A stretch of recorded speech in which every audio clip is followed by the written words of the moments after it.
पांडरपाला स्थित गायनिका city hospital के संचालक डॉक्टर M.A.R. नून और डॉक्टरों द्वारा एंटीबायोटिक्स दवाओं के विषय पर एक जागरूकता कार्यशाला का आयोजन किया गया, जिसमें धनबाद के चिकित्सकों के अलावा रांची वेदांता से आए डॉक्टर तापस साहू ने भी एंटीबायोटिक्स के लेने के विषय में जानकारी दी। Doctor M.R. नून ने कहा कि जिस बैक्टीरिया को मारने के लिए हम एंटीबायोटिक ले रहे हैं, अब वो एंटीबायोटिक भी काम नहीं कर रहा है। मामूली इन्फेक्शन जैसे टाइफाइड्स, निमोनिया जैसे बीमारियों में भी ये काम नहीं कर पा रहा है। अब इसके लिए भी हायर एंटीबायोटिक्स डोज दिए जा रहे हैं, जो हमारे शरीर के लिए हानिकारक साबित हो सकता है। लोगों को ये जानकारी होना बेहद आवश्यक है कि हमें एंटीबायोटिक्स कब लेना चाहिए और कब नहीं। साथ ही उन्होंने कहा कि बुखार में मरीज बगैर एंटीबायोटिक खाए भी ठीक हो सकता है। मरीज मात्र 3 दिनों पैरासीटामोल खाए, इसके बाद यदि बुखार ठीक हो रहा है तो डॉक्टरों की सलाह लें। उन्होंने कहा कि लोगों को हाथ की सफाई के साथ साथ खान पान पर भी ध्यान देने की आवश्यकता है। रांची मेदांता के चिकित्सक डॉक्टर तापस साहू ने प्रोजेक्टर पर प्रदर्शित करते हुए 3C के बारे में बताया, जिसे चांसेस, चॉइस और चैलेंज के रूप में विस्तारित किया गया। उन्होंने बताया कि रोगाणुरोधी प्रतिरोध यानी एंटीबायोटिक रेसिस्टेंस केवल धनबाद ही नहीं, झारखंड ही नहीं, भारत ही नहीं, बल्कि अंतर्राष्ट्रीय स्तर का खतरा है। उन्होंने कहा कि रणनीतिबद्ध तरीके से विज्ञान पर भरोसा करते हुए एंटीबायोटिक्स का प्रयोग करेंगे तभी लाभकारी होगा। बार बार एंटीबायोटिक्स बदलना, चाहे इसके पीछे आर्थिक कारण ही क्यों ना हो, लाभदायक नहीं होगा। उन्होंने कहा, भारत एंटीबायोटिक्स का सबसे बड़ा उपभोक्ता है, यहाँ सर्वाधिक एंटीबायोटिक्स की खपत होती है। एंटीबायोटिक्स रेजिस्टेंस के बारे में बताया कि ये अस्वस्थ व्यक्ति से स्वस्थ व्यक्ति में भी संचारित होता है। आज बहुत ही अच्छा सेमिनार रखा गया है हमारे लोगों के लिए। हमने खास करके डॉक्टर तापस साहू जो हेड ऑफ डिपार्टमेंट है क्रिटिकल केयर वेदांता रांची को उसको यहाँ इन्वाइट किया गया है, ताकि वो हम लोग के बीच में एक बहुत ही सीरियस मुद्दे पे टॉक कर सकें। ये मुद्दा इसलिए सीरियस है क्योंकि ये हमारे जनरेशन तक ही नहीं है, हमारे आने वाले जनरेशन के लिए भी मैटर करता है। ये जो मुद्दा है वो एंटीबायोटिक रेजिस्टेंस से रिलेटेड चीज है।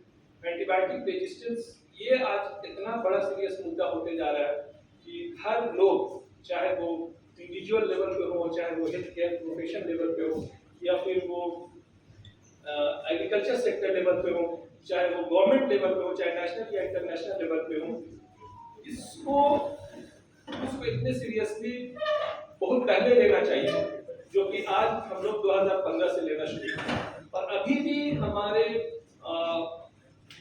सोसाइटी में, चाहे वो गांव के लेवल पे हो, चाहे वो शहर के लेवल पे हो, वहां पर एंटीबायोटिक रेजिस्टेंस के लिए अवेयरनेस है। लोगों को नहीं मालूम है कि एंटीबायोटिक है क्या, इसका यूज कैसे करते हैं, इसका मिसयूज क्या है, इसको ज्यादा खाने से क्या होगा, इसको नहीं खाने से क्या होगा। और सबसे बड़ी चीज है इसमें अवेयरनेस नहीं है। हमारे लिए ये प्रोग्राम इसलिए रखा गया ताकि हम लोगों के बीच में जाएं और एंटीबायोटिक रेजिस्टेंस के बारे में लोगों को अवेयर कर सकें कि ये कितना सीरियस मुद्दा है और इससे हम कैसे निपट सकते हैं। हम सिर्फ इस चीज को जोर देंगे कि जो भी इंडिविजुअल लेवल पे है, चाहे वो कॉमन इंसान है, चाहे वो हमारे पेशेंट हैं, उनको हमारा सबसे पहला मकसद है एडुकेट करना। एडुकेट करना इसलिए कि अननेसेसरी एंटीबायोटिक ना लिया जाए। जहां पे एंटीबायोटिक की जरूरत है उसी प्रॉपर गाइडलाइन के थ्रू अपने पेशेंट को एंटीबायोटिक दिया जाए। और जो इंडिविजुअल लेवल पे जो कॉमन हमारे पेशेंट हैं, उनकी भी जिम्मेदारी बनती है कि वो साफ सफाई का ध्यान दें, वैक्सीनेशन का ध्यान दें, प्रॉपर फूड हाइजीनिक का ध्यान दें। सिर्फ ये एंटीबायोटिक खाने से ही रेजिस्टेंस नहीं डेवलप हो रहा है, आपके हाथ सफाई नहीं हो रहे हैं उस पर भी रेजिस्टेंस डेवलप हो रहा है। आप जो भी खाना खा रहे हैं बाहर से ला करके, जो भी पोल्ट्री फार्म के आजकल एक नया सिस्टम आ गया है, चिकन का पोल्ट्री फार्म खाना, अनकुक्ड फूड खाना, हाफ ईटेड फूड खाना, उसमें भी बहुत सारे जो एग्रीकल्चर सेक्टर से पोल्ट्री में एंटीबायोटिक दिया जा रहा है अपने चिकन्स को मांस बढ़ाने के लिए और उनको प्रिवेंट करने के लिए इन्फेक्शन को, जिसको वैक्सीनेशन के थ्रू देना चाहिए, तो एंटीबायोटिक देकर के पोल्ट्री फार्म वाले लोग उसको बढ़ा रहे हैं। वो हमारे जो बैक्टीरिया होते हैं वो हमारे खाने से हमारे शरीर में प्रवेश हो रहे हैं और जिससे हमारे पास जनरल एंटीबायोटिक नहीं काम कर रहा है। खास करके जो भी छोटे मोटे बीमारी हो रहे हैं, सर्दी खांसी वायरल इन्फेक्शन हो रहे हैं, आज कॉमन लेवल पे, गांव वाले लेवल पे जाते हैं लोग, दवाई दुकान पे जाते हैं, वहाँ दवाई खरीद के खा लेते हैं। ये भी एक कारण है जहाँ पे रेजिस्टेंस डेवलप हो रहा है।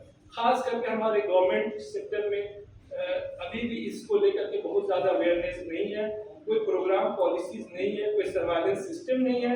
हम रिक्वेस्ट करेंगे हमारे सारे डिपार्टमेंट से और गवर्नमेंट सेक्टर से भी कि एक स्ट्रिक्ट और डिसिप्लिन सर्वाइलेंस सिस्टम लाया जाए, जिससे पॉलिसीज बनाया जाए कि कहाँ पे एंटीबायोटिक यूज किया जाए और नहीं यूज किया जाए और कौन इसको यूज करे, और खास करके जो इसको विदाउट प्रिस्क्रिप्शन इस एंटीबायोटिक को दे रहे हैं उसके अगेंस्ट में एक एक्शन भी लिया जाए, ताकि हमारा आने वाले जनरेशन पोस्ट एंटीबायोटिक एरा से बच जाए। Thank you very much. और अब हम तापस सर को the guests for today evening. I would take the opportunity to thank all the doctors of Dhanbad. This is my second visit to Dhanbad, but I have never visited any place the nearby the places where I should visit in Dhanbad. But definitely this is a learning learning place where we should discuss, we should interact with each other. And today Cipla has initiated this movement that yes, we should discuss something related to a very burning topic. When we have some new antibiotic has come, maybe last 10 years before, 15 years before, one antibiotic has come, but now since 10 years or 15 years, not a single antibiotic has come. Rather, we would say combination of antibiotics in some other form have taken the place. So to discuss that, we have conglomerated here today, and before starting the discussion, I would start from this picture. We all know this is the statue of Buddha, and his greatest saying is there are 3 C's of life. 3 C. The first C is chances, the second C is choices, and the third C. There are certain things happening, the physiology, the pathophysiology, the combination of like different antibiotics will make a scientific reason for using the antibiotic. Maybe we will be successful to some extent. It won't like alleviate the problem, but definitely we will have something in our kitty. Something in our kitty that would be really useful in when a patient is dying in front of you in your ICU, in your hospital background. I would say you must take a chance that will change your life. Now, I will not say whatever I am saying because of now the patient is having middle lobe, right middle lobe consolidation. Now, gradually what is happening? The condition worsened.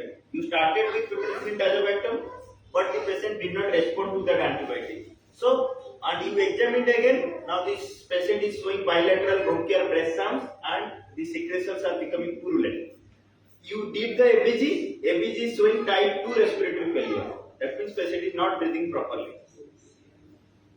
You stabilized, you intubated the patient, put a ventilator, you did the valve with the bronchoscopy, and you sent for the culture. This is the normal pattern of managing a pneumonia patient who is right now intubated. You resuscitated the patient because the patient is in septic shock. You antibiotic, initially you started with piperacillin tazobactam. You escalated the antibiotic because the patient is deteriorating to meropenem. Usual practice.